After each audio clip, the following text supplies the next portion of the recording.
It was a normal Monday morning. I was standing by my locker when this Layla girl walked over, leaned against the locker next to mine, and talked to me in this sultry voice. "Hi, handsome. Do you have any plans after school?" I looked around in confusion. Huh? Was she talking to me? Usually girls like Layla didn't talk to guys like me. I mean, come on, look at her. She's the hottest girl in school. While I'm Felix, just your average-looking nerdy guy. I awkwardly replied, "Oh, hi, I'm just doing my homework after school. Bye." Then I left her there, dumbfounded. But it didn't end there. At the end of school, she approached me again and asked, "Do you want to hang out with me?" Followed by a wink. No thanks, I really have to finish my paper on the French Revolution." Then I walked off. Man, did she really want to hang out with me? No way. She must have lost a bet or something. Even on the next day, Layla, one more time, made a beeline for me with this scary, determined look on her face while I was chatting with my friends. And in a serious tone, she said, "Look, Felix, do you want to be my boyfriend?" What? All my friends started to cheer. I was so embarrassed that I shooed them away to get some privacy with Layla. I'm flattered, but no." She scowled at me. "Excuse me? Do you realize that I'm Layla Hall, the prettiest and most popular girl in this entire school? Not to mention a member of the cheerleading team?" Ugh, cheerleaders are so dramatic. I calmly replied, "Sorry, but you're just not my type." She shouted back, "What? I'm everybody's type." I just shrugged and left. My God, that was awkward. But at least she got the hint now, right? Well, wrong. Because that's when the trouble just began.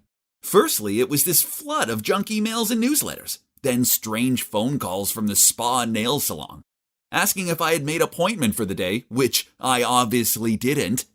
On top of that, there's a fake Facebook account that started spreading unflattering pictures of me around, picking my nose in French class, pulling this weird tongue-out concentration face as I checked over my essay. There was even a slow-mo clip of me chewing like a camel as I enjoyed my burger. Man, I was an ugly eater. While I was scrolling through these pics, Layla jumped out at me with a big smirk on her face. "Be my boyfriend, then the pranks'll stop." Right, of course it was her. Didn't she have better things to do? I shook my head and said, "No thanks. This still beats being with an annoying girl like you."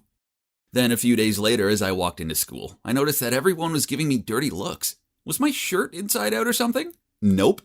So what was the problem? I asked some of my friends and, geez, Layla told everyone that I kissed her, then ghosted her. She's a real-life Harley Quinn. Hot, but totally crazy. Only a lunatic like the Joker could love her.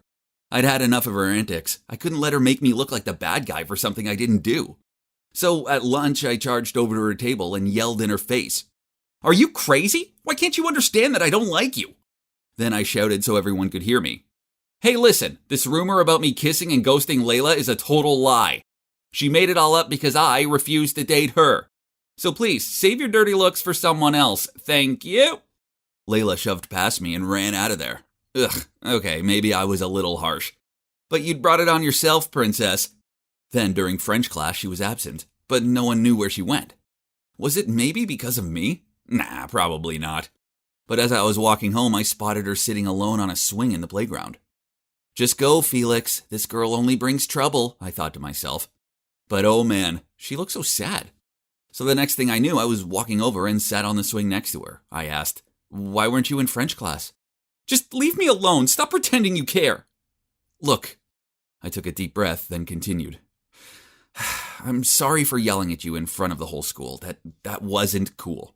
But what you did to me wasn't cool either. Shall we call it even?"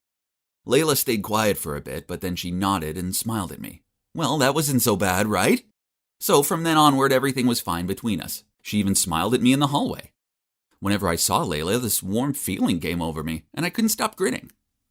Once, I even spent my entire lunch break trapezing around school just so I could catch a glimpse of her face.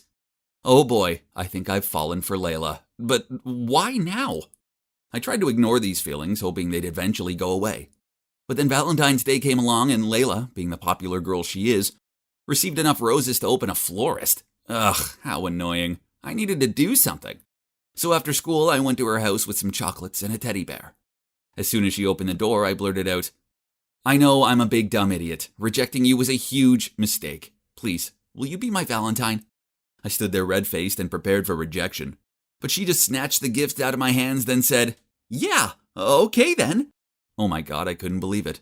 Me, your regular nerdy guy, was dating the most popular girl in school. Love is really unpredictable. I was amazed at how open she was to my nerdy stuff. She even watched The Mandalorian with me and cooed whenever she saw Baby Yoda. But the one thing that didn't gel so well between us was, yep, you guessed it, studying. Layla didn't seem to care about her grades, and I didn't want her to fail, so I offered to be her tutor. But she was constantly yawning and staring out of the window whenever we started studying. Felix, I have an idea. Why don't you do my homework for me? In the meantime, I can go to cheerleading practice as we have an important contest coming up, and it means the world to me, just like your math quizzes do to you. What? Was she serious? My God, I hated cheating like this. But she gave me that puppy-eyed look, and me being the sucker I am, I agreed. Thanks, Felix, you're the best!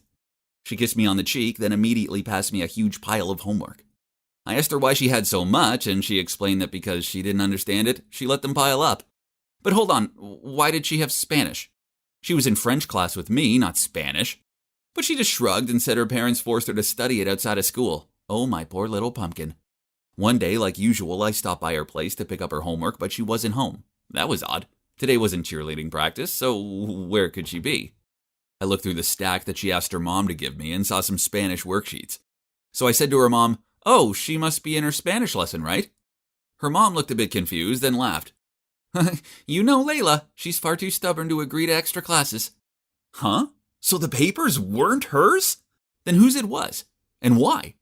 Suddenly I felt this uncomfortable feeling itching under my skin. I decided to confront her later at school. Then the next day I was walking through the hallway looking for Layla when I suddenly heard some guys cheering, something about getting an A in Spanish. Wait a minute, did he say Spanish? I turned to see who it was, and to my shock it was Hector, the captain of the soccer team. Hector was popular for being all handsome and everything, but also for sucking at school. Someone must have done his homework for him, and you guessed it, yeah. This someone was me. Ah, it all made sense now. Layla and Hector must be a couple. They may have been hot stuff, but they both sucked at studying. So she was using me to do both of their homework. It all made much more sense now. None of this relationship was real. It was all just an act. And no way was I letting them get away with this. I had a perfect plan to expose them. During lunch, I sat down at the table closest to Hector. Then I went into lovey-dovey overload with Layla. I fed her cheese fries, then I stroked her hair and loudly told her how soft it was. I quickly glanced over at Hector for his reaction, but nothing. He seemed more interested in her burger than her. Layla raised an eyebrow at me. Are you okay? You're acting really weird. I laughed loudly, then placed my arms around her, then said, it was actually more like shouting, "Oh, because you're so cute!"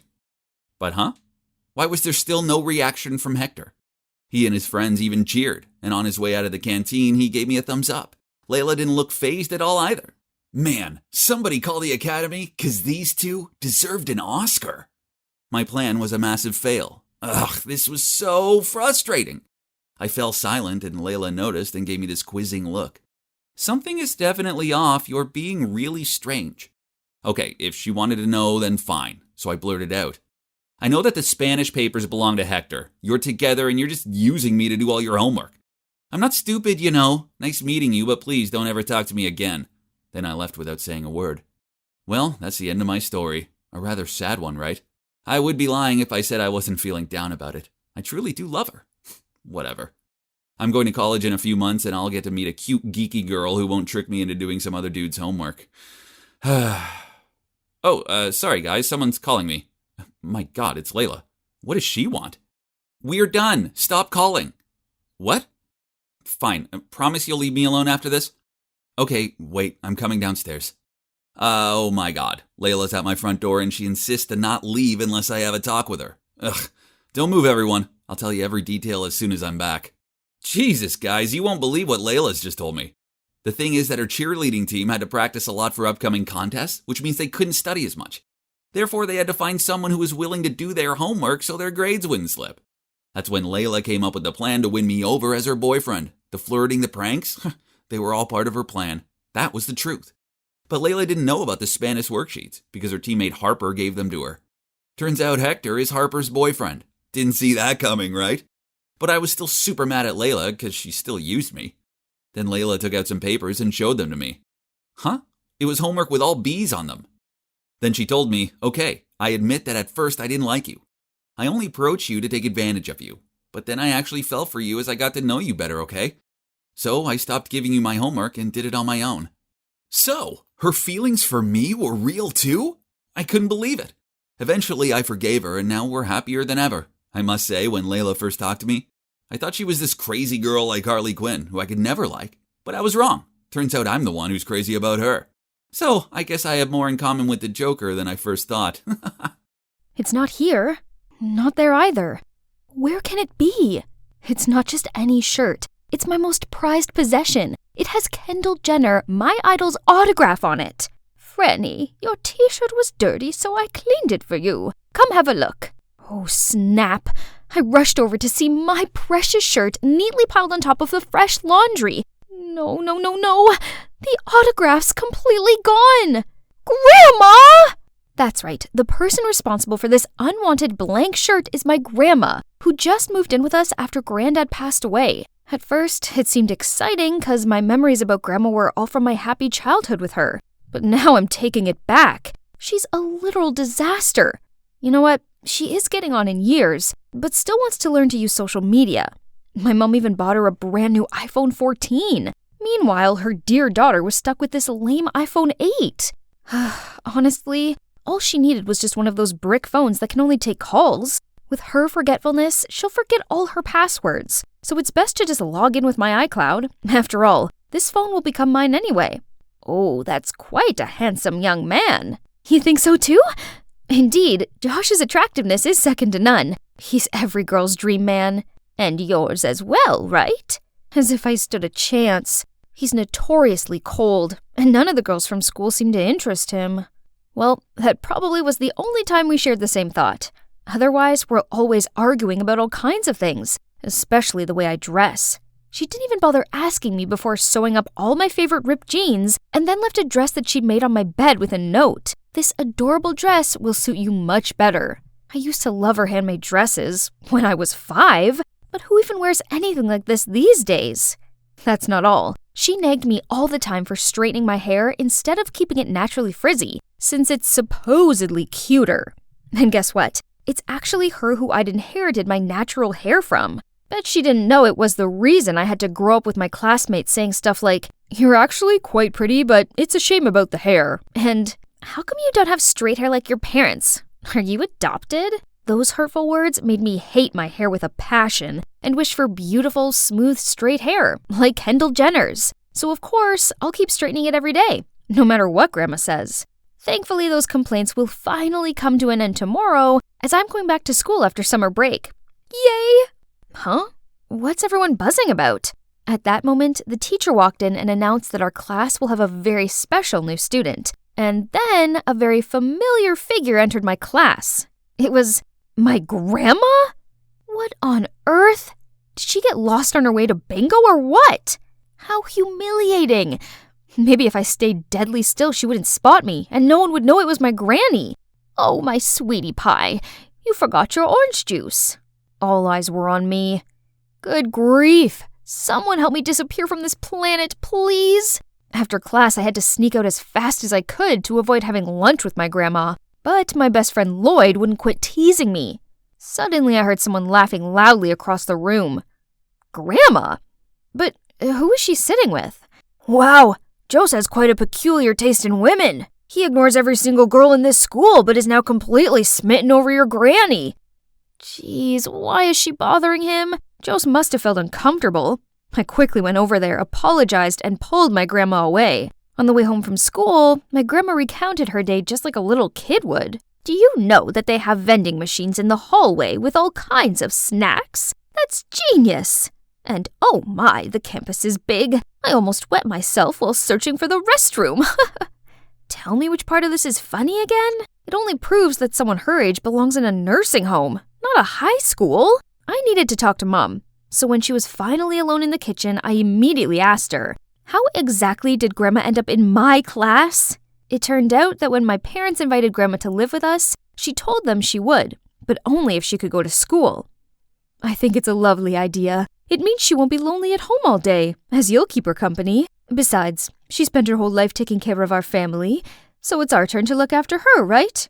Yeah, I suppose Mom raised some valid points, But who knew that Grandma could turn my school life upside down like this? She clung to me all day, ate whatever I ate, listened to the music I listened to, and even hung out with my friends. Worse still, she told them all embarrassing childhood stories about me. How I used to eat toothpaste because the ad said it was edible, and how I incubated eggs myself to see if I could hatch a chick. But that's not the worst part. She broke my hair straightener, so now I'm stuck wearing this stupid hat. How annoying. Hey, breaking news! What is it this time? Jose has found the girl of his dreams, and she's here at our school. No way! No girls have caught his eye before. Why now? Franny! What on earth? I looked down and, oops, I just accidentally turned him into Sully from Monsters, Inc. Sorry, my bad. Okay, let me see. As Lloyd told me, this was the girl Jose got to know through Tinder before she mysteriously vanished. Moore, 17 years old, goes to my school and... Wait, she only has this picture? All I could see was her frizzy brown hair. Out of nowhere, someone snatched my hat. That must be Lloyd trying to get back at me for the paint job earlier. I tried to grumble at him, but only saw Grandma with my hat in her hand. Franny, your hair is so beautiful. Why cover it up? And also, these clothes. The dress I made for you goes far better with your hair. Enough. There's no way I'd let anyone see me with this hideous hair and granny outfit. Please, Grandma, leave me alone and don't cause me any more trouble. This is my school, and having you around is embarrassing. She looked shocked and was about to say something, but just left without another word. So, it's been a week since we last talked. It seemed that I was no longer her concern as she made new friends. So it's good for both of us, right? Suddenly, I heard a deep voice behind me. Hi, Franny. Can I talk to you about something? Wait, this voice? I immediately turned around to see Jose standing there, smiling at me. Oh my, this is the first time Jose ever asked to speak to a girl. All the envious eyes are on me. I'm the luckiest girl here. Has he finally seen my unique charm? The thing is, I happened to see your curly hair the other day, and you look quite like the girl in the picture. I wonder if you are... Oh, he didn't come here because of me. Sorry, but I'm not Moore. I could see the disappointment on his face. He apologized for getting the wrong person, but before leaving, he smiled and told me, By the way, you're pretty with that curly hair. Really? That frizzy hair that I've gone out of my way to hide? Can't believe someone out there, besides Granny, actually likes it. A few days later, I arrived at school to a frightening scene. Jose was hand in hand with Amy. Turns out she had come forwards as the mysterious girl. Let's see, 17? Check. Curly brown hair? Check. And her last name is Moore. There's no mistaking it. But I kept wondering, what is Jose like about this notorious wild girl? Her clique, which now included my dear Granny, are always playing dumb tricks for attention. Look, she's no different from a traffic light now that she's friends with them. Once, their group even turned the library into a runway. Obviously, this quickly reached the supervisor, but, well, only my grandma was slow enough to get caught. Thanks to that, she received a ticket to the principal's office and they called in my mom. Don't you find it ridiculous that a person this age is still getting scolded by the principal? School is not the place for Grandma at all. Performing art requires a bold personality, girl. I might be old, but my spirit remains youthful. You know what? I'm going to participate in the Rise to Fame contest as well. I think I may just win. I turned to my mother with begging eyes, but only received a forced smile and a, just let her do what she wants. You'll lose anyway. Why bother? How about you sign up too, and we'll see who wins? Ha!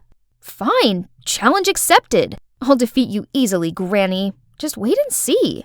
Finally, Rise to Fame, my school's annual competition, arrived. Each team of 3 will participate in different rounds, with the 2 best teams going to the final. First round, handball was a piece of cake for us. Having 2 sporty types on the team helped with that. As for Granny's team, which consisted of herself, Jose, and Dolly Amy, they were eliminated almost immediately. After sports was a Sudoku round. Each team will compete against one another. Whoever solves the puzzle first wins, which should be a breeze because I used to spend rain-filled afternoons playing this game with Granny as a kid. On the other hand, Amy was complaining to the organizing committee that this round was a joke, since Sudoku was so outdated. The more she talked, the more it showed that she's terrible at math and numbers. So it'll be like taking candy from a baby, right? But I forgot Granny was on their team, and unexpectedly, Jose was also very quick-witted. It didn't take them long to solve such a difficult puzzle. Seeing them hugging and celebrating pissed me off. Losing to them by a mere second was the real stinger. Focus, Franny. We had to beat them in the countries and histories round to win. Just a few more minutes till the final round. I was about to leave the waiting room when suddenly I heard a ding coming from this phone left on the chair. It's Grandma's phone. But wait, she knows how to use Tinder? Curious, I opened it, and on the screen were all the messages from Jose and the mysterious Moore. Why does Grandma have this account? And why is Jose convinced Amy isn't who he's looking for? I immediately went to look for my grandma and found her in the corner of the stage wing. But as I approached her, she pulled my hand in and signaled for me to keep silent. I thought you let that annoying old hag join the team as a joke. Who knew she'd be so helpful? You'll win easily. Yeah, right? I even heard that history is her strength. I just need her to finish this last round, then I'll kick her out in a heartbeat. The whole group burst out laughing. I nervously turned to look at Granny, but she didn't show any sign of anger. So what will my grandma do next, you ask? As soon as the final round began, she stood up, took the mic, and announced, I want to withdraw from the competition because I will never let two-faced people get the better of me. After that, she left, and the whole audience started to make a fuss, while Amy's face turned pale. However, the real shocker was when Jose also came on stage. Me too. I don't want to be in a team with a liar. Then he walked away as Amy chased after him. The audience buzzed, and the organizers announced that this meant our team had automatically won the competition. I rushed home right after the award ceremony to find Grandma ruminating in the garden. I quietly sat down next to her and put my hand on her shoulder to console her. She looked at me, gently smiled, and started telling me stories I'd never heard before. I discovered that she fell pregnant at 16 and dropped out of school. Her friends weren't very nice to her, so she'd never resumed her education. So now she had time, she decided to go back to school to experience her lost youth. That's why, Franny, you should never let others' mean words get to you. Cherish what you have, because there are still people who love that side of you. What she said was really touching, and it reminded me of Jose's compliments on my hair. Granny, so what about the Tinder account? Oh, I know you really like Jose, so I created an account to learn more about him so I could help you. Turns out, that profile picture was Grandma when she was younger, hence the similarity to me, and Moore actually was her maiden name. I hugged her and profusely apologized for my poor behavior. She gently patted my head, smiled, and said she'd take me to a secret spot. The next day, I returned to my naturally frizzy hair and put on the dress Granny gave me. It wasn't trendy, but it fit me perfectly, and weirdly, I felt kinda confident wearing it. My grandma and I happily walked into a book cafe when I spotted Jose. I've brought the person you're looking for here. We both looked at her with questioning eyes.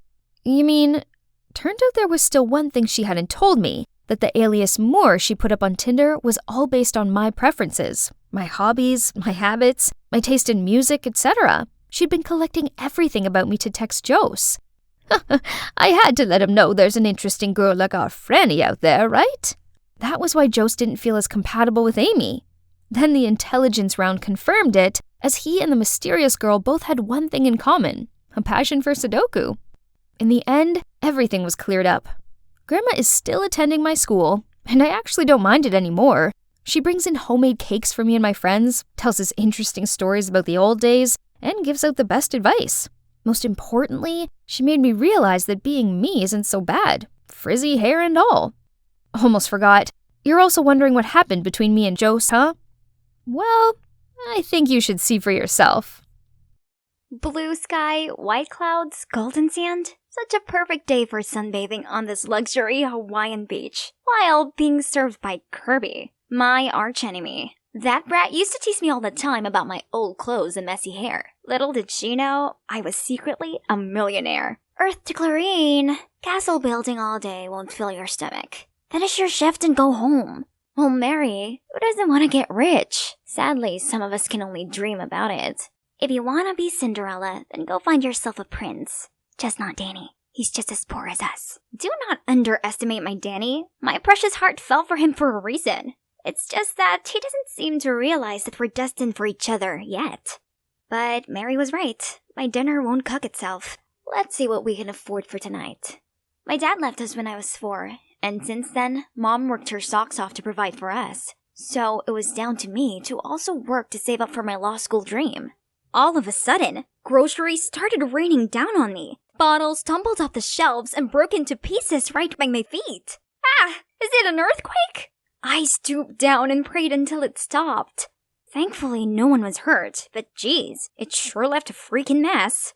Warren, the store owner, looked distraught. This place was all he had, so I helped him clean up and place anything undamaged back on the shelves. Before you leave, please take this as a token of my gratitude. I hope it brings you luck. A lottery ticket? I don't know how this game works. I'll show you. It's simple. Each ticket has a unique set of numbers. Just check the results on TV tonight and see if they match. Let me see. Your numbers are 15, 26, 14, 48, 07, 23.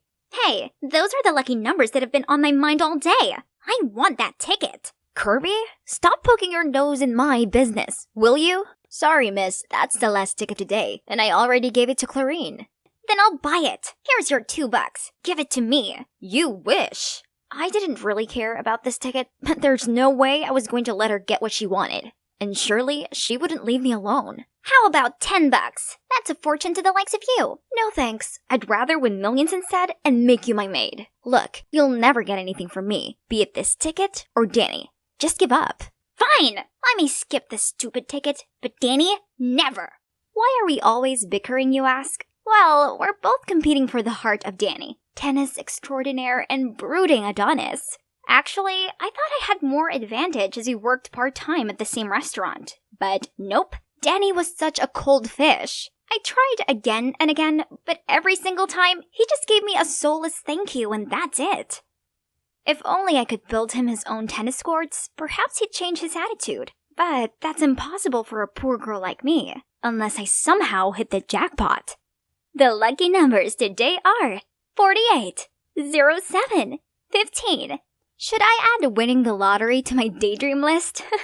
26, 14. Is it just me, or do those numbers sound familiar? No way. It can't be. And the mega ball is 23. Now if your ticket has all 6 numbers, you win over $20 million. Play on. Me! I think I just become a millionaire. God had answered my prayers. What? Kirby's here too? The ticket must have hit it for real. I rushed there to rummage through the trash. And, here it is. It's mine. As if. Let's go ask Warren who this ticket belongs to then. Brilliant. And then give him a third of the prize? Do you really expect him not to ask for a share? Right. Okay, let it go and I'll give you a 30% share. Great ratio, but 30% is a perfect fit for you. I'll take 70%. And Danny. Oh, that's how you want to play. Fine then. How about whoever wins Danny's heart gets 70%? Deal. So we agreed to hide the lottery ticket in a trunk with 2 locks. Each of us kept 1 key to it. Then we buried it in a bush at school. Looks like the secret race between us starts now. Kirby wasted no time and brought Danny the showiest lunches ever. But he kept up his cold exterior and barely acknowledged her. Seems like I need a more delicate approach. So I told Mary to arrange a team-building game among the restaurant staff, in which we all had to answer the same questions to understand one another better.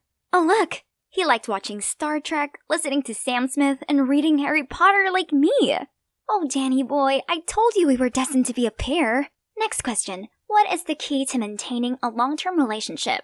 There's our very first answer. Feelings? Come on, Danny, be realistic. What uses do feelings have if you can even afford to go on a date?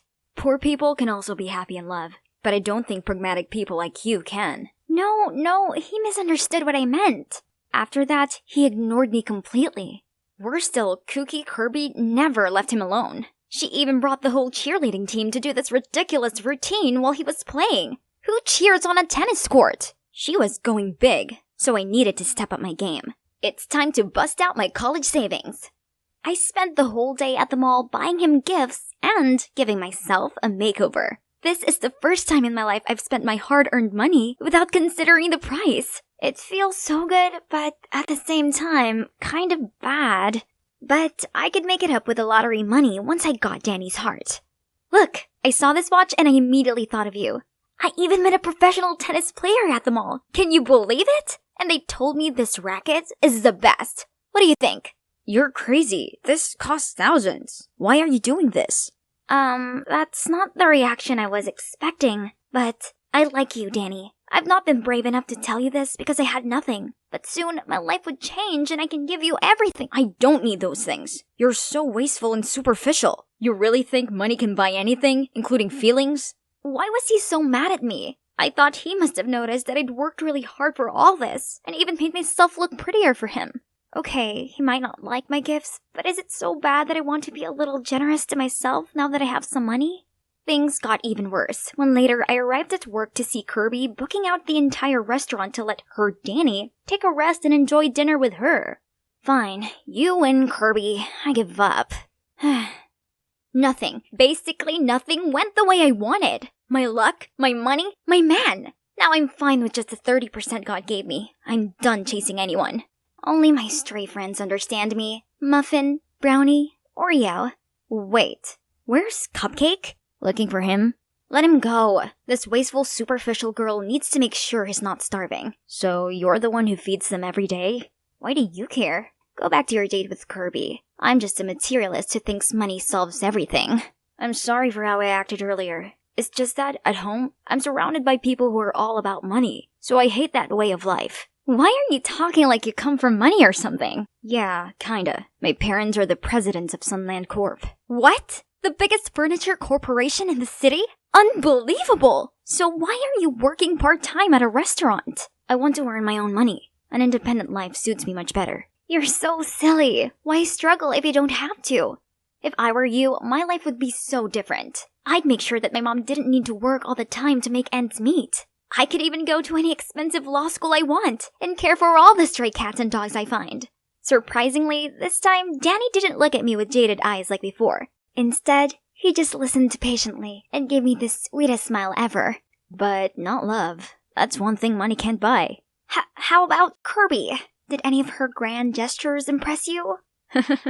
I prefer the cats. Our talk has confirmed that there's still a chance for me. Kirby's only advantage over me is money, but Danny doesn't care about that anyway. Is that the new student? Seems like Danny just found a worthy opponent. He's Finn. Look how he smiles whenever his opponent catches up a point. Wait, did you just call Danny someone's opponent? Someone has a new crush. Who? Don't talk nonsense. Right then, a ball zoomed toward us. And holy moly, Finn caught it just mere inches from Kirby's face. Are you okay? She's fine. Her face always turns red. Nothing to do with the ball. Kirby was so embarrassed that she ran off. It seems our race took a turn. But then, shockingly, Finn turned to me and asked for my number? Huh? Does my charm glow this much? Everyone knew I liked Danny, but he's such a riddle. Maybe I could use Finn as my last card to make Danny jealous, and bait Kirby to give up on our deal. What a genius I am! Then, for the next few days, whenever Danny was around, I flirted with Finn, and made sure Kirby saw us. One day, I made an excuse to borrow Finn's phone. Then I secretly used it to send Danny a message to stir up his jealousy. If you don't like Clarine, then let me play with this innocent girl for a bit. And Kirby also needs a kick to admit her feelings as well, right? Actually, I like you. Looking into your eyes, I know you also have feelings for me. So... And finally, I set a date for them at the tennis court tonight at 8. If Danny doesn't want me to get hurt and Kirby doesn't want to miss her true love, they'll show up. Then I covered up my tracks, blocked both our numbers, and returned his phone. Thank you so much. Are you free tonight? Come to the tennis court. I have something important to tell you. Oh God, Finn looks like he just won the Wimbledon. That night, Finn got there early and was really excited. Let's see who'll raise the curtain. Ah, it's Kirby. Oh, Finn, you had me at hello. But admitting my feelings means I lose the deal with Clarine, so... What do you mean? What deal? No, don't get me wrong. Actually, we won the lottery and made a deal to share it. Anyways, silly me. Money can't compare to you. Lottery? You two share it? Why did she even mention the money? Right when it's getting messy, Danny turned up. Bastard! Now you're two-timing? Danny, why are you here? He's just playing with you. This jerk is seeing both you and Kirby. Don't let him fool you. I think Finn is a nice guy. Plus, I've told you how I felt, but you've never seemed to like me back. So Finn told me he liked me. Clarine, I like you. More than you know. Can't you see? I've given a lot of hints. I always make excuses to go home with you. I told you that feelings are the most important thing to me. As in my feelings for you. Really? Idiot, how am I supposed to pick up those hints? So this daydreamer wasn't just imagining things? Turns out my plan actually did succeed. Kirby, it's true. I do like you. But I thought you were out of my league, so I just wanted to ask Clarine for help. Oh, how nice. Kirby, with a huge grin, then admitted I won. Then she dragged Finn away. I guess my biggest win is successfully pairing up two couples. The next morning, Kirby and I opened the trunk to get the ticket, when to our utter shock, Finn swooped in and snatched it away. While we were still processing what was going on, he ran off with our millions. But then, a shadow sent him tumbling to the ground. Danny? I saw him following you two and knew he was up to something shady. Then, Finn confessed that he transferred schools and approached me for the lottery ticket following his dad's order, who's none other than Warren. He knew it was a jackpot-winning ticket, so he set up a plan to steal it from me. I'm so sorry. My dad's a gambling addict, which left him heavily in debt, and only this ticket could save him. Oh, Finn, I believe he's not a bad person. This ticket was originally from Warren anyway, so we both agreed to give him a share to pay off his debt. Finn was moved and handed the ticket back to us. On learning this, Warren thanked us and offered to drive us to Tallahassee to claim our prize. He even carefully got me to double-check that my ticket was in my purse. But halfway there, the car suddenly broke down, so the four of us got out and gave it a push. But as we started pushing, Warren suddenly sped away, leaving all of us standing there in shock. Where's your purse, Clarine? I left it in the car. That greedy snake Warren did this on purpose to run away with the ticket. Now what to do? Walk back home or walk to Tallahassee? Calm down. Danny already has a backup plan. This is the real ticket. Enjoy the view for now. A taxi is coming to pick us up. Actually, the moment Warren offered to drive us all the way to Tallahassee, I sensed something sketchy. So I swapped the tickets. My dad's gone too far this time. He needs to stop gambling and work hard to pay off his debts instead. Finally, we got the cash prize. However, the four of us decided not to divide it anymore. Instead, we're building a shelter for stray animals together. Surprisingly, our project soon reached many philanthropists, and now our fund has been expanded across the US. Since then, Kirby is no longer obnoxious. Now she even wants to become a veterinarian. And me? I will continue to work my way into the law school of my dreams. My hard work has really paid off because they just sent me an acceptance letter. I might not be rich, but in all honesty, it doesn't matter, as I couldn't be happier. I was at a bustling party, waiting for the one who would decide whether I'd won my cousin's bet or not. Forget your dumb ex. $50 if you get the number of the next guy walking through that door. Oh, here comes my target. I hurriedly approached him, but stumbled and we're kissing! I could feel the taste of grapes on his lips. I immediately pushed him away and stood up. Phone number, please? The guy looked confused, but still handed me a note. All done. Time to flee the scene. Hi, I'm Agatha, a super introvert who hiccups when nervous. And lucky enough, my kooky cousin dragged me to this crazy party. I ran home to see Mum looking all excited. Oh, my sweet child, you're back already. It's just not my thing, Mom. But cooking is. I have some amazing news. The local soccer club is looking for a chef, so I recommended you. And guess what? They said you can start ASAP. Yes, I've dreamt of becoming a chef since I was little, and now that dream will soon come true. Yahoo! Today's the day. I eagerly arrived at the soccer club, but my jaw almost hit the floor when I saw Mateo, my ex. What was he doing here? Flustered, I looked away and saw that guy from the party. What on earth? My life's officially over. After the introduction, I immediately ran to the pitch for some fresh air, but then a hand patted my shoulder. It's him again. No calls or texts? You asked for my number. Are you that shy? I'm Killian, by the way. It was just a joke. Please leave. But then he stepped even closer. Panicked, I pushed him away. Almost made him fall backward. I tried to catch him, but Not again. This time he smells like chocolate. Oh, you like my lips this much? Why not just say so? Holy moly! I ran straight away without looking back. I better stay 10 miles away from him. Suddenly I saw Mateo passing by. Has he seen anything? But why bother? As if he cared. He dumped me. Okay, Agatha, you're here to work, so focus. But with these jocks around, it's not that easy. They always jump scared me when I was doing my job and made fun of me when I got lost in the changing room. And Killian was always there in time to save me. Everyone, stop. Close your eyes. Then he threw a super stinky, sweaty towel at my face. Ew. Plus, that jerk is the pickiest eater on this planet. He's constantly complaining about my food and demanded I cook him something else. There you go. I'm cutting on starch to build muscles. I'll get rid of the pasta. Oops, I forgot. I'm lactose intolerant. Okay, no cheese. Poor little chicken. I can't eat that. So, are you allergic to the plate too? Meanwhile, other team members were way easier, especially Mateo. We used to date, so I knew his taste pretty well. I gave you some extra pork, your favorite. I don't like pork. I hate pigs.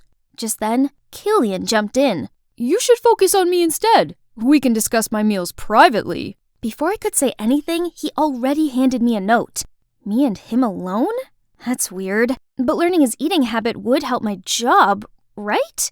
Nope. Big mistake. Killian had an endlessly absurd list of diet restrictions. No more than 2.5 grams of salt a day, mayonnaise on everything, no mushrooms, and spaghetti without tomato sauce. Did he just descend onto Earth? And during the meal, this dude kept smiling and staring at me. You like me or something? You have a veggie on your teeth. Dude! Oh gosh! I immediately ran to the restroom, but Killian caught up with me, holding a ball of wool. Is this yours? I looked down to see a wool thread coming out of my dress's hemline. Oh gosh, I wish the ground just swallowed me whole right now. Surprisingly, Killian put his jacket on me.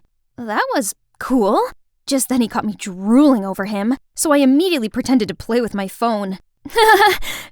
Just want to beat level 9,674 in Candy Crush. Strangely, over the next few days, Mateo started being nice to me.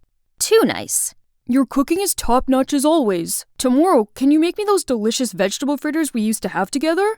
He still remembered that? Boy, he made my heart race. I sprinted to the kitchen and put on music to calm down. Soon I found myself singing and dancing to my jam. I promise that you'll never find another like me. Hee hee! Ooh, ooh, ooh, ooh! Mamma mia! How long had he been there? Flustered, I burnt myself. Killian rushed over and held my hand. You okay? You can't even handle yourself? Then he insisted on finishing my work and even prepared us a dish. Wow, his broad back. Isn't he quite a charmer when he cooks? We talked a lot, and turns out we share a ton of things in common. Beneath his teasing, he's actually gentle, caring, and a good listener. I suddenly realized that I had stopped hiccuping since ages. One afternoon, while giving out water, I saw Killian. Oh wow, it's like the sunshine drew a halo around him and his exquisite face. Wait a minute, why was I smiling? Suddenly, a fancy-looking girl came over.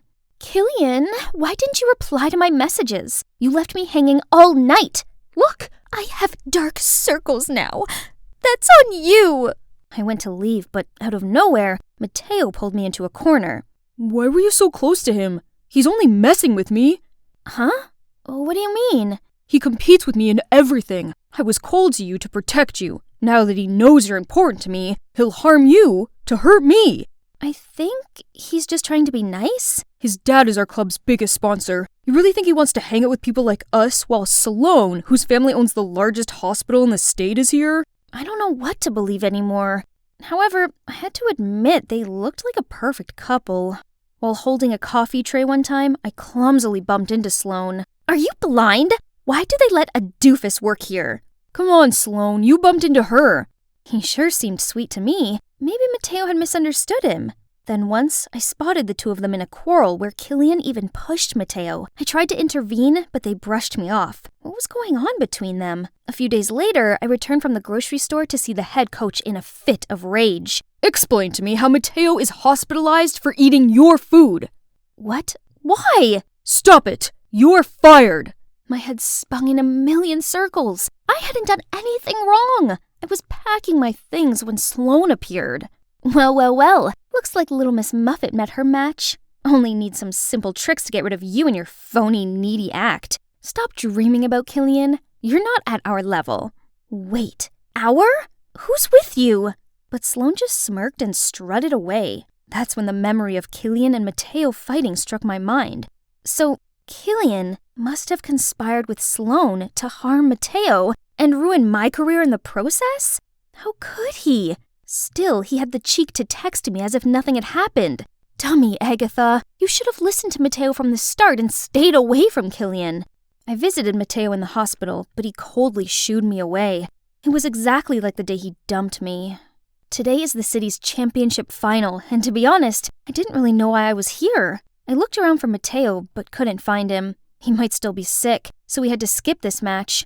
On the field, Killian seemed distracted and off his game. What's wrong with him today? Killian, my dear. The lady sitting next to me looked nervous and kept fidgeting. I spoke to her and figured out she was Killian's mom. She told me the shocking news. His little sister was missing. He was blackmailed into making their team lose or he'd never see his sister again. Killian faced the goal, but he didn't kick. Instead, he passed to another player who then scored the goal. The spectators cheered in triumph, while other players celebrated the goal with Killian. Blood seemed to have drained from his face. As predicted, the threats kept coming. I couldn't just sit and pray, so I asked Killian's mom for more clues. She played me the recording of her daughter. I strained my ears to listen and heard a noise. Peekaboo, peekaboo. I know that sound. It's Mateo's parrot. Ma'am, I know who's behind this. It's Mateo. What? I can excuse fake food poisoning, but how dare he harm my Killian? Say it again, Sloane. He asked me to fake the medical paper, and I figured it would also kick you out, so I agreed. But what about Killian's sister? That was nothing to do with me, I swear. We rushed to Mateo's house. It took him forever to open the door. Mateo, are you okay now? I have thought a lot about us, and realized how important you are to me, and I don't want to lose you again. Mateo, could you? Oh, please, look at yourself. I just dated you for fun. You truly think I like you? And no more pork for me, please. Do you seriously think I'd want you back after the despicable things you did to me and Killian? Killian? Props to that freak for coming at me for telling the truth. So pathetic of him to go for my leftovers. It's you, dummy. Then he blurted out how he cooked up this entire scheme to ruin Killian's career out of the jealousy which was triggered when he visited him in the hospital and told him not to worry about missing the match as they've had a new strategy to cover his absence and the team would perform well anyway. I'm not a pawn that can easily be kicked out. You wish. You are pathetic. Right then, Sloane appeared with the little girl. Let's go. There's no time. Where are you going, Agatha? Admit it. You're still smitten with me. Sorry, the old Agatha can't come to the phone right now. Why? Oh, 'cause she's dead. After that, we rushed to the stadium. There, I shouted out Killian's name and raised his sister's hands. He seemed surprised to see us, then nodded and smiled. Afterwards, he played like a pro and led his team to victory. He was even awarded Player of the Match. It's an honor to receive this title, and I want to shout out to someone important. Without her, this wouldn't have happened. Agatha, thank you so much. Countless cameras turned to me. Then he rushed over to drag me to a corner where I told him everything. I know Mateo's a jerk, but I didn't expect him to be that bad. But no worries. Let's see how he likes being permanently banned from the soccer club. Agatha, I want to tell you that I found something just as important as soccer. You. He then grabbed my face and pressed his lips against mine. Finally, we had a legit kiss, and it was magical. I was walking through the forest when a scream startled me. A man running in horror from a pack of wolves. I quickly howled at them, then crouched down. Distracted, the wolves stopped, left the guy, and cautiously sniffed their way over to me. Hey girl, run away! Shush! After deciding I was no threat, they wagged their tails and started licking my face. Aren't you scared? Not at all. People often misunderstand wolves. This isn't Little Red Riding Hood. They're not actually grandma eaters. Come and make new friends, buddy. Hi, my name's Winona, an 18-year-old Native American living on the Blackfeet Reservation with my mom, and I'm about to tell you the craziest story of my life. After the wolves left, I helped the guy find a place to clean his wound and told him more about the wolves. So you're a Blackfoot born and bred? It's my first time meeting a Native American. How about you? What brings you here, city boy? I'm actually a pianist wandering here for inspiration. Have you found it yet? Or did you almost lose yourself just then? Inspiration's hard to find, especially when you're a theater pianist. A what? A theater pianist. I work at Winter Garden. In New York? Wow, it's my dream to be a Broadway musical actress. Actually, my theater's looking for a stage crew. You could start from there and I'll find ways to introduce you to the right people. I couldn't let such a once-in-a-lifetime opportunity slide. But the thing is, my mom absolutely resents theater arts and forbids me to even mention it. So, I gotta devise a plan. I brought Luke home for lunch. Mom was so welcoming and even prepared a great banquet. So, Luke, right? What brings you to Montana? I'm doing a research paper for school. I'm in college. Oh, so you're around the same age as Winona. She's recently finished high school. I know, and if it wasn't for Winona, I'd be dead by now. So I was thinking, if it's okay with you, I'd like to invite her to college with me.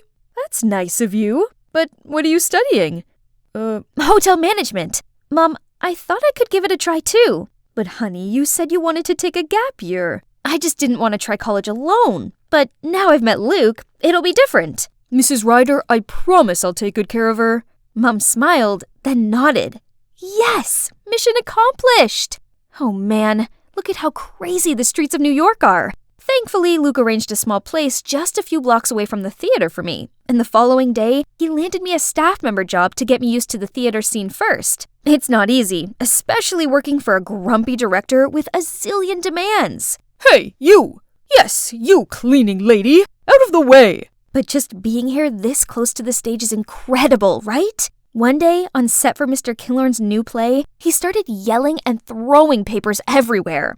Curious, I picked up the script and saw a line written in Blackfoot. Ketzikakumen? I love you? Mr. Killorn suddenly noticed me.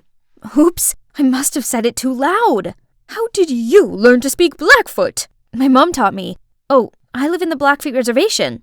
Interesting. You know what? You're cast for the leading role in this play. Go and meet Jade, the coach here at the theater studio. She'll instruct you further. I froze on the spot and couldn't believe what had just happened until Luke appeared, bowed to the director, and pulled me out of there. Am I finally living my dream now? Here it is, the studio from the business card. Huh? Are they shooing a coyote? This stupid guy was waving his umbrella at the snarling animal. I tried to tell everyone to back up, but no one heard my tiny voice until the guy next to me suddenly spoke up. Everyone, back up! Thank God people finally listened. I slowly advanced to the coyote, knelt, and offered my hand to him. When he seemed to trust me enough, I gently stroked his head and calmed him down.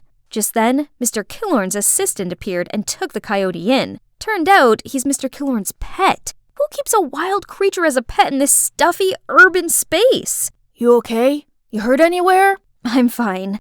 Poor little coyote looked terrified. You know a lot about animals, don't you? I grew up with them, yeah. In Blackfoot mythology, coyotes are guardian spirits. Well, you sure were a guardian spirit right then. I was still so touched by his words, but then Luke suddenly appeared. Winona, I just heard about what happened. You okay? What are you doing here? The guy, who was friendly just a second ago, now seemed cautious and just walked away while Luke glared at him. I'm fine. You should stay away from him.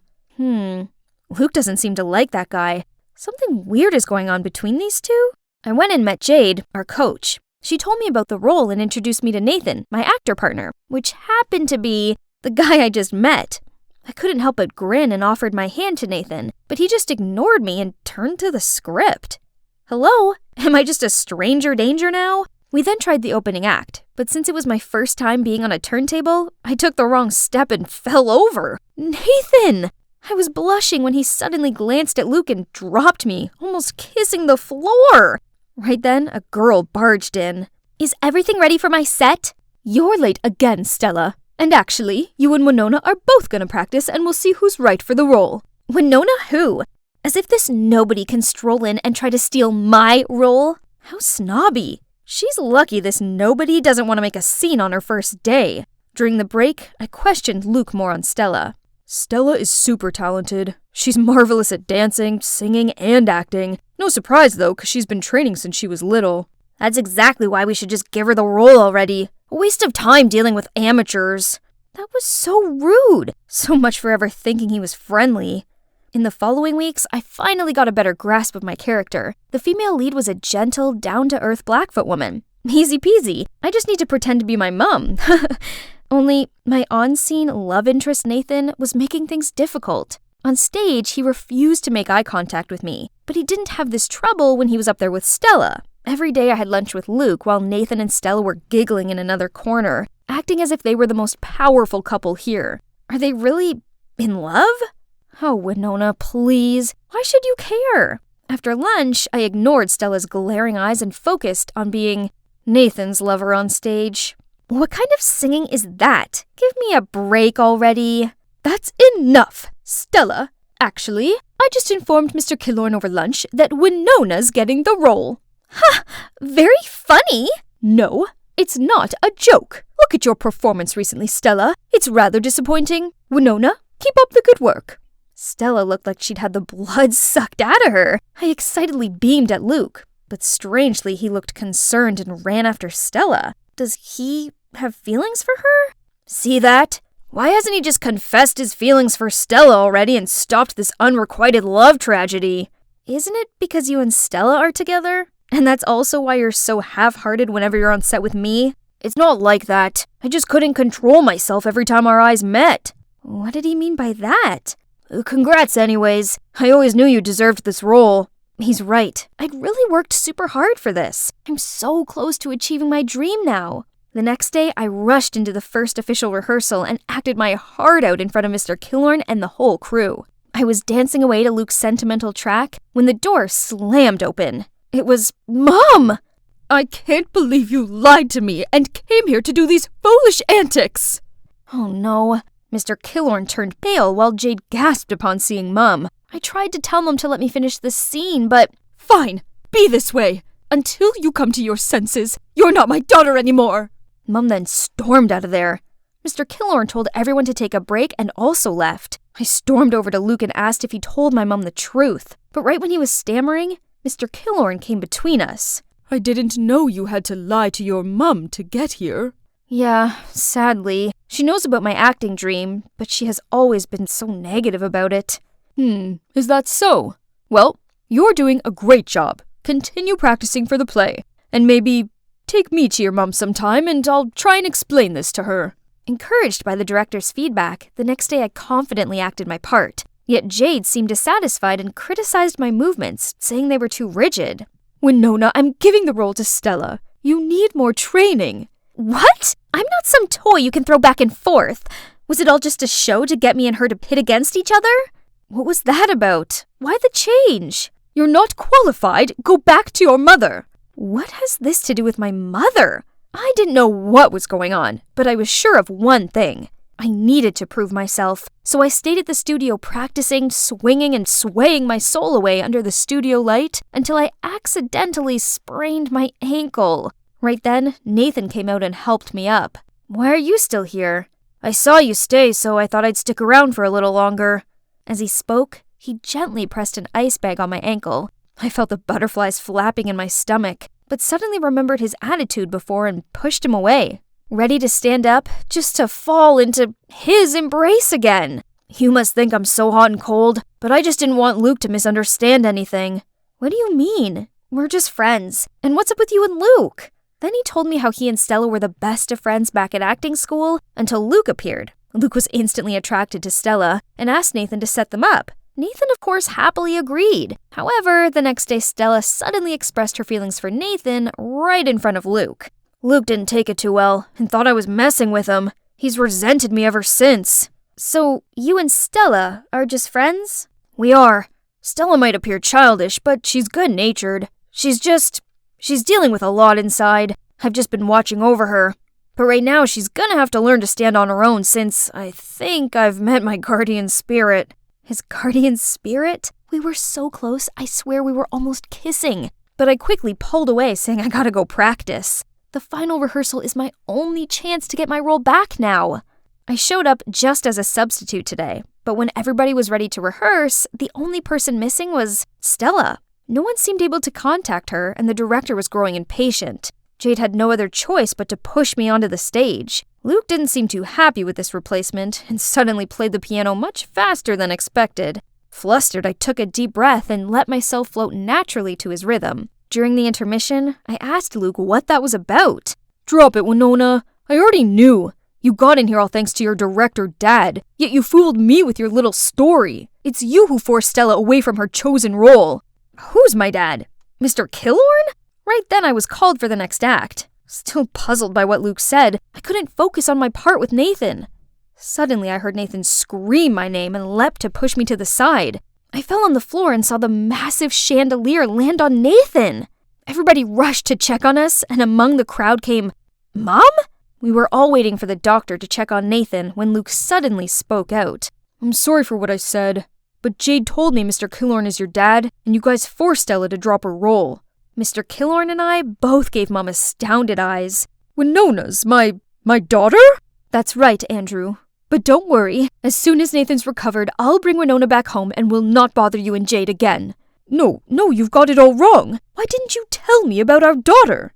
"Jade said if I told you, she would harm Winona."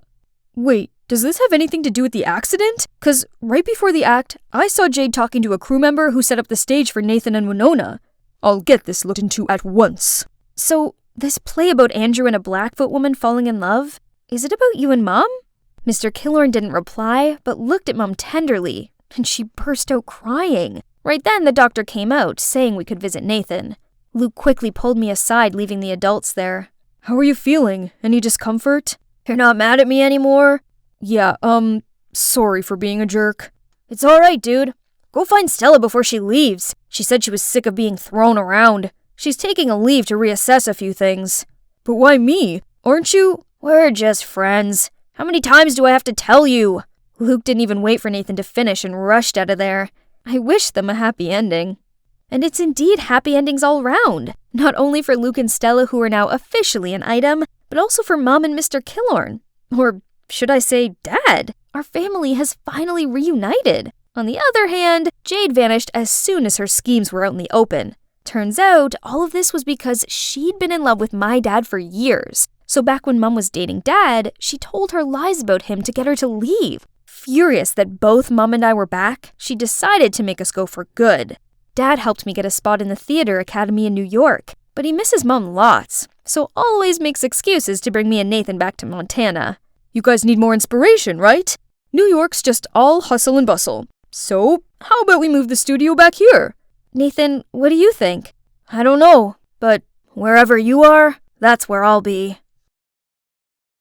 Hey, I'm Esther of the rising TikTok channel at Aesthetic, where I share my passion for fashion. Look at my newest design. Cool, huh? Who would have thought newspaper was a great material for making dresses? I was trying one on and posing for photos when I heard a knock on my door. That's my mom and dad. Esther, we have some good news. We're moving. What? I'm being transferred to another branch in San Francisco. Can you believe we'll be living in that sunny city? No, we can't move. I'm a senior already. All my friends are here. Mom! Just get over it and start packing. This is our one chance at a better life. Why can't they understand that I'm not simply shy, but actually have major social anxiety? It's a real thing that I can't just get over. That's also why my 2 million TikTok followers still haven't seen my face yet. I could barely handle the stress from across the screen, never mind being alone in a brand new school full of strangers. Oh gosh, this place must be twice as big as my old school. It's gonna take forever to find the bathroom. Man, it feels like 1,000 eyes are on me. Or maybe not, but I can't risk looking around. What if someone makes eye contact? My palms are sweaty, my heartbeat is so loud I can hardly hear anything else. But then, some hot couple walked in and literally ate up the entire hallway's attention. Good, surely no one would notice me now. It was so exhausting running from one class to the next, Now, where do I sit? I walked over to a table, but no one batted an eye. I wasn't sure if I should sit down or not when suddenly a pretty girl appeared. Sky blue. Sorry? Anyway, you're new, right? I'm JoJo, class president. Come sit with us. I followed her to another table. Hi guys, got space for 2 more? Yeah, sure. The more the merrier. Oh no, that girl doesn't sound too happy about having me here. But it would be too awkward to just get up and leave. Hi, I'm Esther. Hey, didn't know they serve fresh tomatoes here. Finish your lunch, Amanda. We have homework to do. Phew. Yeah, think about your homework, guys. Don't mind me. I got to know the school layout a bit better, so the next day wasn't as hard. Until I saw some girl waving at me. She looked like JoJo, but her eyes weren't blue. Must be her twin sister or a doppelganger waving at someone behind me. You really just got ghosted in real life? And you call yourself class president? I flinched. So that actually was the class president from yesterday? How strange. Then, my absolute worst nightmare came true in biology class. We had to work in pairs. Okay, which group would like a new member? Anyone? Please, help a girl out. I see you're in a desperate need of a partner, Zeke. Why don't you raise your hand so Esther can see where you are? I saw an arm at the back of the class, so I walked towards it. Hi, newbie. Esther, right? My name is... Baby blue, emerald green?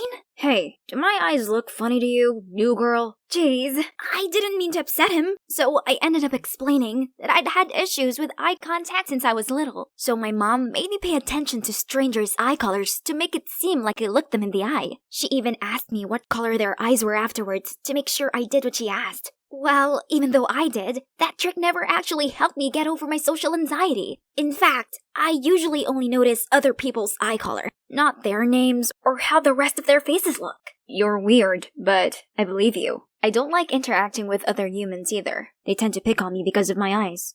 It shouldn't come as a surprise that us shy kids got along pretty well. Zeke taught me biology and chemistry after class, while I helped him with the Spanish homework. Thanks to him, lunchtime isn't as stressful anymore. We could chat away about anime for hours, and he's supportive of my fashion obsession. So I felt comfortable enough to tell him about my TikTok account. He still liked to tease me from time to time, though. iReader, what color are their eyes? You know, the powerhouses, Colin and Amanda over there. No way. I never look pretty guys in the eye, cause I'll immediately turn into a walking tomato. Same thing for hot girls. I don't want them to think I'm trying to pick a fight with them or something. You're that avoidant? Have you ever made eye contact with anyone here except me? Yep, JoJo, the blue-eyed girl. Blue? You know her eyes are brown, right? She likes wearing contacts. JoJo changes her eye color, hair, and accessories every week. She's quite a chameleon. Too bad she seems so smitten with that boring guy Colin Gray. Wow, someone clearly has a crush on JoJo.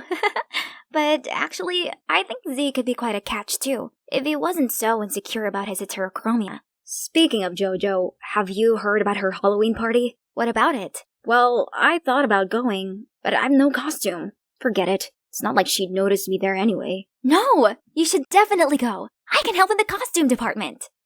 So, here we are. I'd successfully transformed my timid friend into King Lelouch. Who else but Zeke and his unique eye colors could pull this off? As his personal stylist, he insisted I come with him. I'm not even dressed up though. Oh man, I can hear my heart pounding already thinking about how many people will be in there. But I'm not the type to abandon my friend. So, let's go. As soon as everyone saw His Majesty, they went silent. Then erupted when he flipped his cape. Look at him! His ego must be through the roof right now. I then swiftly stepped back to a corner. So, this is what a house party is like. Suddenly, I overheard 2 girls talking. Aesthetic is definitely from our school, or Zeke had some connections. Yeah, I swear this is the exact same outfit Aesthetic has been prepping on her channel. Oh, come on. There could be hundreds of Lelouch costumes during this spooky season. Girls, please stop speculating. Aesthetic is totally not from this school. Hey there, what's your costume? A shy cute girl?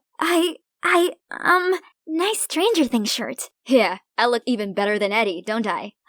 Yeah, totes. So I have this thing. Gotta go. Bye!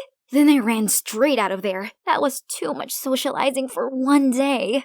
After that party, I noticed Zeke started to hang out with JoJo and became much more confident. I was happy for him, but he was no longer the same guy. One time, we agreed to study together in the library, but he stood me up. When we met the following day, he said he hadn't touched his homework yet because he was out with JoJo. And then asked to copy mine. Sure, fine. But when he was done, he flat out refused to teach me chemistry as he was too busy. Things were that way for a while, until today when I found out the shocking truth. Esther, I only keep her around to do my Spanish homework. You know she's a total buzzkill. Excuse me? Your free homework trial has expired. So much for we're friends, huh? Everyone, look! Someone finally came to some self-realization. How adorable! Tell them, Zeke! Did you know she has to make her own clothes? Pathetic! Who was this guy? He's the total opposite of the boy I'd got to know over the past couple of months. Am I in the upside down? It's over. Zeke and I were practically strangers now. Back to my gloomy and lonely life. Annoyingly, I saw Zeke again that day, this time on the school paper. This smug jerk gave an interview on the now famous Lelouch look. However, in that article, JoJo claimed to be aesthetic, the creator behind that costume, while Zeke backed up her entire story. What in the world? And JoJo even showed some of the sketches that I shared on my account. I was furious and went to confront JoJo, but somehow she didn't seem to be fazed at all. So what if you're the real aesthetic? I can be her too, don't you think? If you have a problem with that, then let's go sort it out. Attention, everyone! This is Esther. You probably don't know her, but who cares? She has something to share. The floor is yours, girl. Everyone's gaze turned towards me. Holy moly, where should I look? Why is this so different from talking to the camera? My entire body went into crisis mode. God no, something's coming up. Run! Although I calmed myself down, I couldn't face anyone right now. This is the worst day of my life. Suddenly, someone tapped my shoulder. Amanda? What does this social butterfly want? Did she just ask me if I was okay? Okay? No, I'm not okay. Why is it that girls like you and JoJo, who already have everything, always want to take away everything? Hey, I'm just trying to be nice here. If it wasn't for my silly little friend. What? What are you talking about? Never mind. Sorry, but you don't seem okay. Come with me. I think I know how to make you feel better. Come on! Skipping one class won't kill you, but bad mental health will. I wiped away my tears and went with Amanda, even though I barely knew her. But she had a point. The last thing I need right now is a stuffy classroom. Here it is. Go inside. There'll be someone who can help you. That's weird, but alright. I stepped inside, and it was like being hugged with the smells of wood and paper. It felt healing, for sure. I was browsing through the store, then saw Colin walk over. Startled, I stuck my face into an empty slot on a bookshelf to avoid him, but... This place is filled with dust! Surprisingly, Colin only smiled and gently wiped the dust off my face. If you're looking for your girlfriend, Amanda just left. She's not my girlfriend. And actually, I asked her to bring you here. What? Why? Just calm down. I got you something. How do you know my favorite genre? Because I've seen you read to calm yourself down before. Turns out, Colin had been observing me from a distance for some time, so he even remembered what I usually read. He was hesitant to talk to me though, afraid that all the unwanted attention he might attract would make me feel uncomfortable. But now, everyone knows I like you. Sorry about that. Don't be. It's my fault and my anxieties. I can help you with that. Esther, would you go to prom with me? How will that help? It will. Trust me. Oh, his eyes are gray?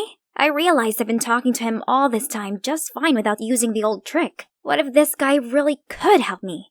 On prom night, Colin drove me there. While he was parking his car, I waited in front of the venue. Out of nowhere, Zeke approached me. Listen, there's not much time. You gotta listen to me. JoJo plans to give you an award, but it's only to get you to stand on the X mark on the stage where the trap door is. She wants to humiliate you in front of the entire school because you're with the guy she likes. So be careful. What game are you trying to play here? Why are you telling me this? I want to make things right. JoJo took advantage of my feelings for her, and I was too blind to see that she only liked Colin, and she's been using me to hurt you. This is my chance to make it up to you, so please, don't go up there. It's a trap. Stop it already. I won't let you make a fool of me again. Right on time, Colin came to the rescue. Haven't you done enough? Stay away from her. I'm truly sorry, Esther.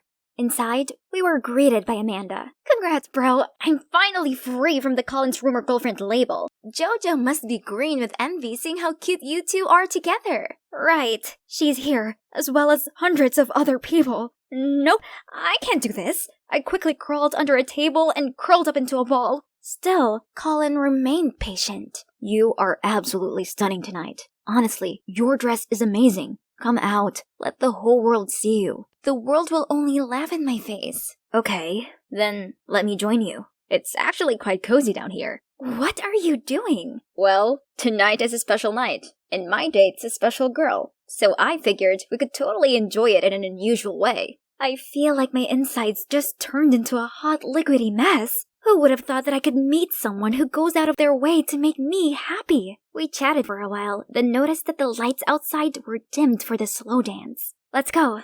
Hand in hand, Colin and I swayed to the melody, feeling like we were the only people in the room. Then, the music suddenly stopped. They were about to present tonight's awards for remarkable students. And now, Best Dressed of the Night award goes to Esther Crawford! No way! What Zeke said immediately came to my mind. I turned around to see Zeke looking concerned and shaking his head. Maybe he'd been telling the truth after all. You don't have to go up there if you don't feel like it. Colin was as understanding as always. But then I saw JoJo's smug face. I couldn't let her win again, so I mustered all my courage and stepped onto the stage, but steered clear of the X mark Zeke mentioned. Thank you, everybody, but I believe another person deserves this award much more than me. She's none other than our hard-working class president, JoJo. That's so sweet of you, but it's yours. Please, step up to receive it. You mean here? No, one step forward. Here? JoJo became impatient and rushed towards me. No, you have to stand here! Right back at you, JoJo. Have a taste of your own medicine. Now that's some headline material for the school paper. So, today is the day. My long overdue face reveal. This is such a beautiful dress, right guys? If you're wondering who this strange girl is, hi, I'm Esther, and I'm the person behind @aesthetic. This dress right here, it's what I wore to senior prom. Settle in, I'm doing a face reveal and storytime video today.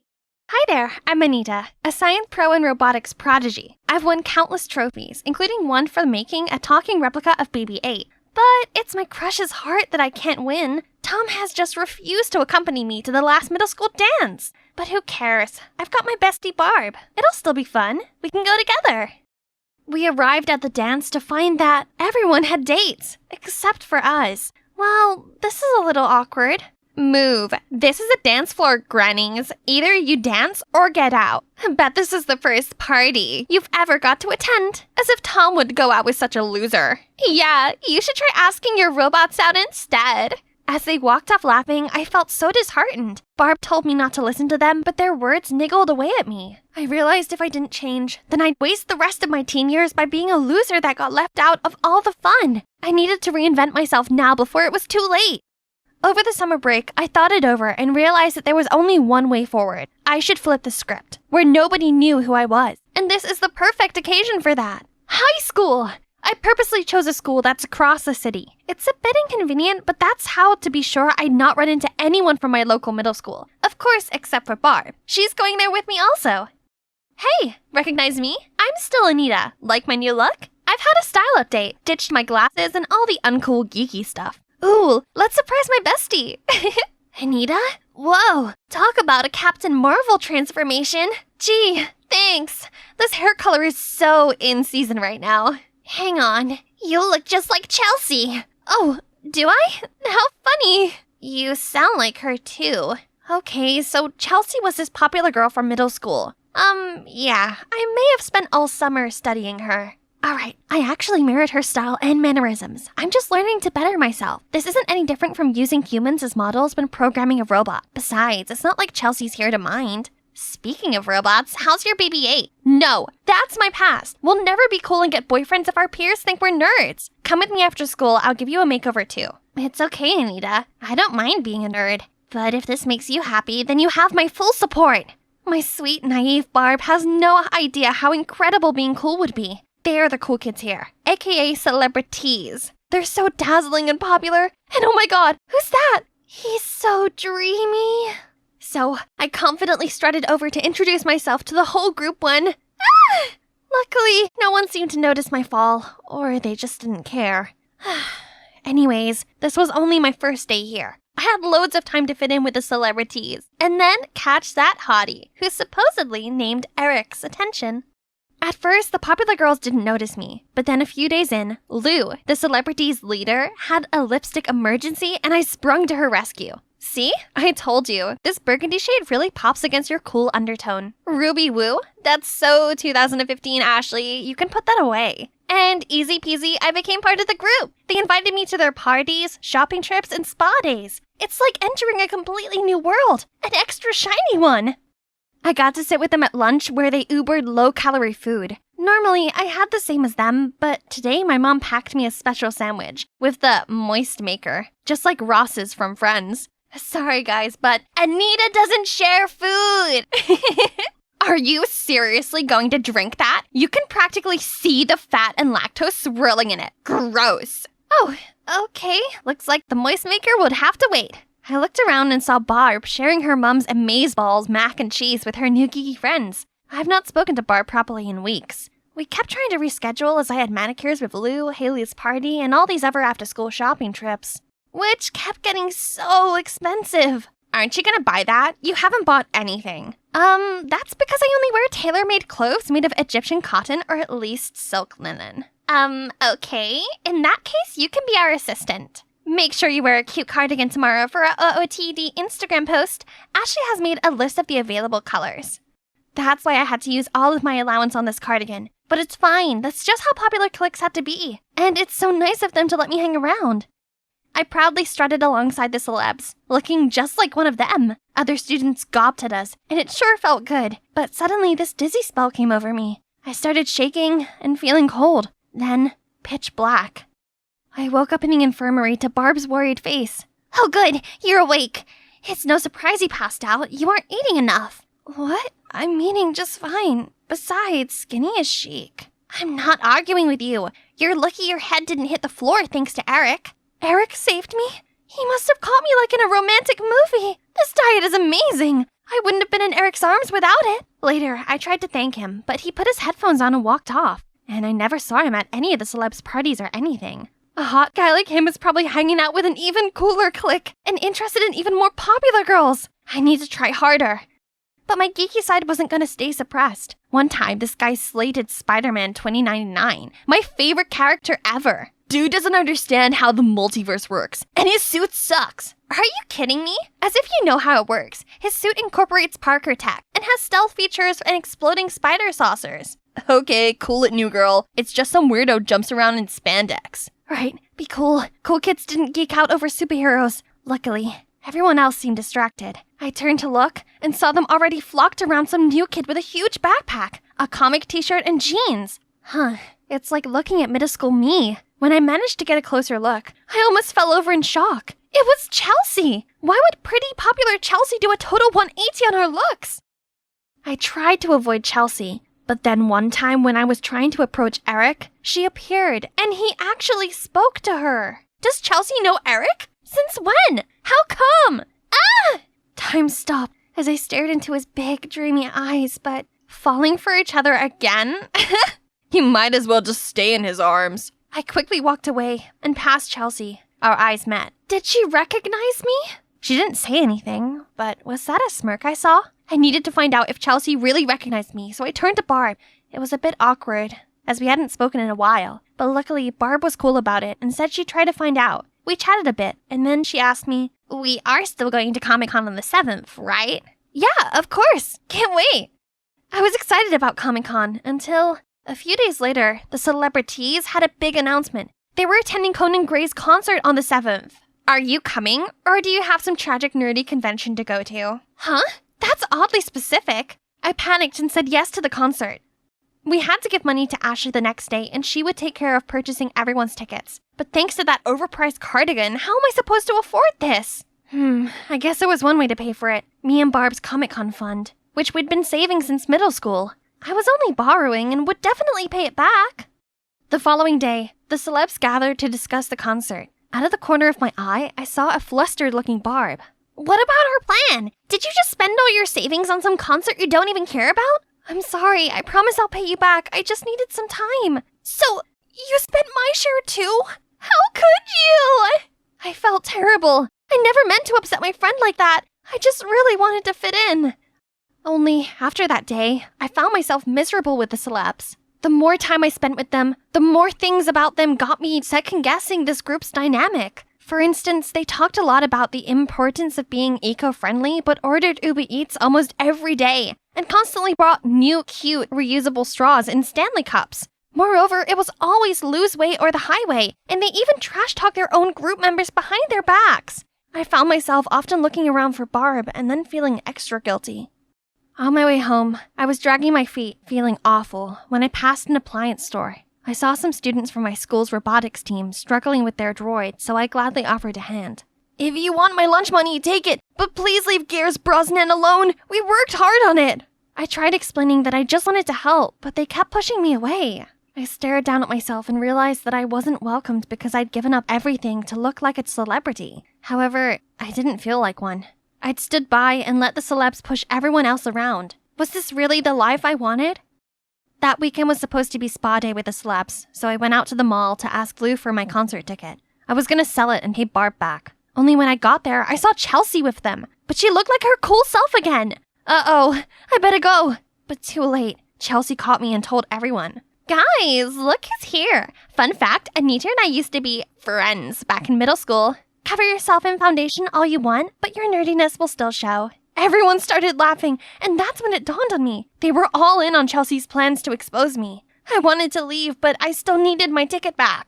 Sure, you can have it back, but on one condition. Wash off your Chelsea disguise and go back to being pathetic little you again. And so they told me to wash my hair in this decorative basin in a Lush store before everyone's confused eyes and their live streaming cameras. I swallowed my pride and did it. For Barb. But afterward, Lou turned back on her word. Actually, I gave it to Chelsea. Tough luck. Oops, too bad I never agreed to the deal Lou made with you. I felt overcome with panic and shame. I ran and I bumped into someone. Eric! Seeing how upset I was, he took me for coffee and a chat. As soon as we sat down, I burst into tears and told him how I'd lost everything. My popularity, dignity, friends. It all started to fall apart when Chelsea turned up all of a sudden, and then the domino effect took over. Chelsea? I'd always known she's catty, but I never thought she'd go that far. How can you be friends with her? What? No, it's not what you think. You still don't recognize me? What do you mean recognize? Then he revealed that he was from my middle school. I was shooketh. But if I squinted real hard, I guess he did look vaguely familiar. Whoa, puberty hit you like a truck. Same for you. Yeah, no, it wasn't puberty for me. I got emotionally scarred from being an outcast and became afraid of missing out on cool stuff, so I turned myself into a Chelsea clone to be popular. That's insane.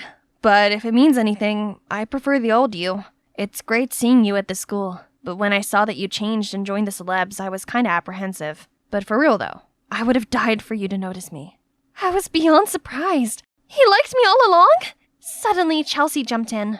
Why has it always been her? I changed myself to look like her. Didn't you say you liked nerdy girls? So why not me? Say what? Chelsea liked Eric? So she really copied my look. And for that reason? I'm sorry, Chelsea, but it's my feelings. I can't believe you rejected me twice for this little nerd, and she doesn't even look like herself anymore. Chelsea, it's never been about looks. It's about who she is. In the midst of it, I finally understood something.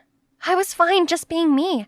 I never needed to be anything else. I've switched schools and turned myself into a dork for you! Ah! You're lucky this time! I watched Chelsea stomp out. I realized how I was constantly anxious and on edge, that I'd messed up while hanging out with the celebrities. I missed the truly happy moments with real friends where I could just be me.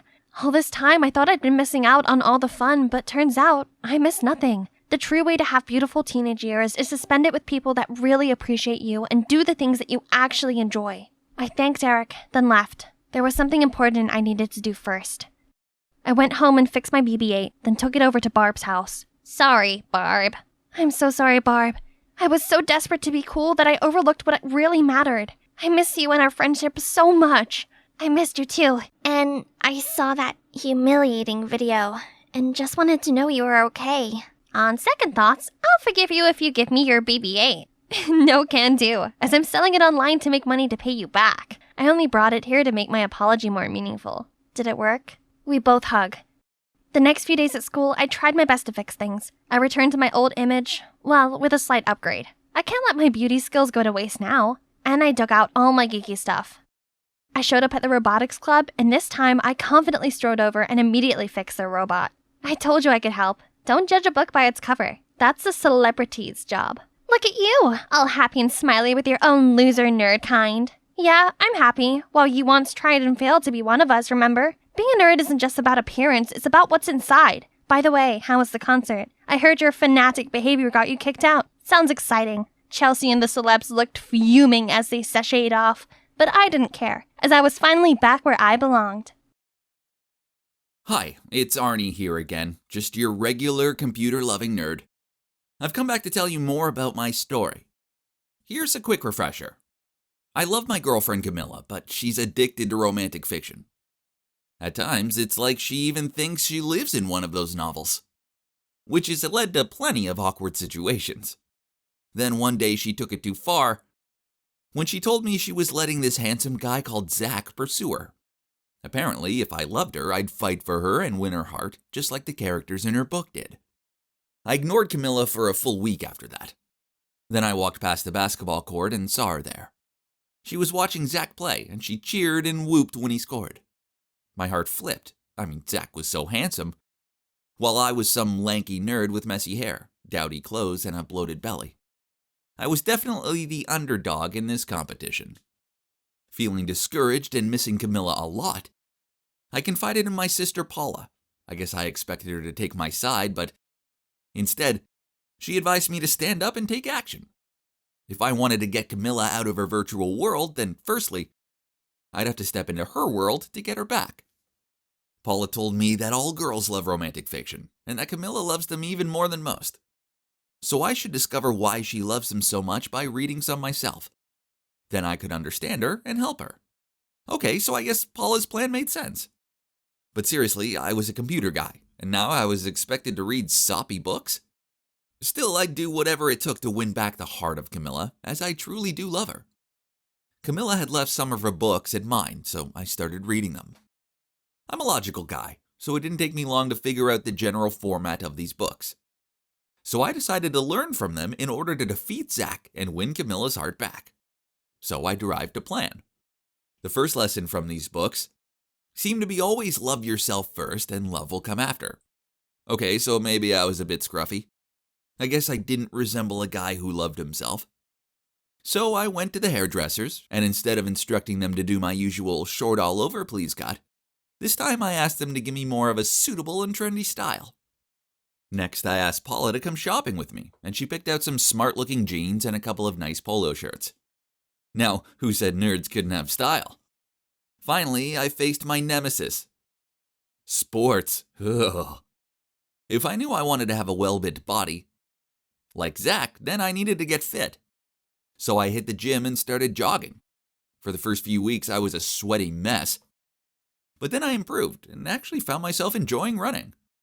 One time I was jogging through the park when I saw Camilla sitting on a bench reading. I jogged on the spot in front of her and said, "Hey." She was so shocked when she looked up and saw me that she dropped her book. As I bent down and picked it up for her, I turned around on purpose so she could check out my newly improved butt. I continued running, then peered back and saw her peering over at me from over her book. Talk about success. Now for the second lesson I learned from the reading soppy novels, the heroine should love a guy who she has this undeniable connection with. So finally, after 3 weeks of no messages or calls, I text her. "Camilla, I'd like to say that I accept your challenge and I'll prove my true love for you." The next day I waited outside of Camilla's class and invited her to lunch. To my annoyance, Zach appeared and invited himself along too. In the canteen, I pulled Camilla's chair out for her and told her I'd go pick out some food for her. "And I'll bring it over," Zach butted in. "How about if we both pick food and Camilla chooses which she wants to eat?" I replied. Needless to say, Camilla looked so excited. 2 guys were trying their hardest to impress her. This was a dream to her. I know how much Camilla loves bound salad. So I ordered a massive portion of them for her. And then I also got her a flapjack. While Zach chose some boring chicken fries for her and a massive burger for himself. Camilla looked at both trays of food, then dived straight in for the bound salad. Success again! Although poor Zach looked so disheartened that I even felt sorry for him. Well, almost. Last but not least, the third lesson. Although handsome guys often say cheesy words, that's not the point. What really makes the heroine happy was the feeling of being unique, the only one in someone's heart. Okay, so I have no idea how to say cheesy stuff, but I do truly care about Camilla and think she's a unique and special girl. So I needed to prove this to her, right? I put my plan into action. I showed up outside Camilla's door smartly dressed and holding a massive bouquet of flowers. Camilla appeared and looked flustered as she took the flowers off me. I told her I was taking her to the cinema, but she just blushed and replied, "Sorry, Arnie, I'm meeting Zach there, as I've already arranged to see that movie with him." I felt gutted, but I forced a smile and replied, "Oh, okay, sure. I hope you have a nice time. I'll go with my friend then." But I went home, changed, then went for a jog. Yeah, I know what was happening to me. After that, I felt so frustrated, so I went on my computer for a bit. I couldn't get the thought of Zach and Camilla sharing popcorn and cuddling up together out of my head. I was beginning to think I was wasting my time. And no matter what I did, Camilla would always choose a guy like Zach over me. Suddenly, my phone rang. It was Camilla. She was sobbing and asked where I was. She wanted to see me. Without even thinking, I rushed to her place. Before I could even ask her what was up, she ran into my arms and started kissing me. Okay, this was crazy and unexpected, but good. Very, very good. I made her a grilled cheese sandwich, then we cuddled on the couch. She asked me, "You told me that you'd gone to the cinema with your friend. So why could you be here with me?" I looked at her and said, "Yes, that's what I said, but I just wanted to go there with no one but you." She giggled and kissed me. This all seemed so surreal. And I'd worried I'd read so many romantic fiction books that I was now stuck in one. Then she told me that she'd shown up at the cinema only to find Zach wasn't there. So she'd waited for ages. Then he messaged her saying he was at a party and had forgotten to cancel their date. This proved to her that Zach didn't care about her at all. And it dawned on her that she didn't like him either. She loves me, and she had to see me straight away. From then on, Camilla ignored Zach. She apologized to me for all she'd put me through, and told me that lanky or not, she loved me unconditionally. She also promised to try and stay grounded, and to be not quite as dreamy, and to remember to take breaks to eat during her reading splurges. I know she loves fiction, and I would never ask her to stop reading the books she so loves. But I did ask her to limit her reading. Now she reads one book a week. Now things between us are better than ever. She still gets dreamy at times, especially after she's finished her latest book. But we both now realize how much we love each other, and we wouldn't want to be without each other. Besides, whenever she gets in her post-depressive book state, I handle it by being extra romantic toward her. I buy her colorful flowers. I take her on romantic picnics in the park. And I make her breakfast in bed, complete with heart-shaped pancakes. We also reserve one night a month for fantasy date night, where we both pretend to be characters from a romance novel. It's actually great fun, and Camilla loves it. I may be a computer nerd and Camilla a book geek, but that doesn't mean we don't work well together. Prince Charming doesn't have to gallop in on a stallion and have perfect hair. No. Instead, it turns out he can just be a normal, computer-loving nice guy.